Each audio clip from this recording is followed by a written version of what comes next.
Meaning of Green Welly Brigade. Green Welly Brigade. Green Welly Brigade. Green Welly Brigade. Green Welly Brigade. The term Green Welly Brigade is a colloquial expression used in the UK, typically referring to people who enjoy outdoor pursuits such as hiking or shooting.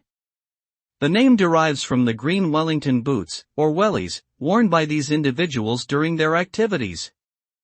The term can also be used in a derogatory sense to describe a perceived elitist attitude among those involved in country sports.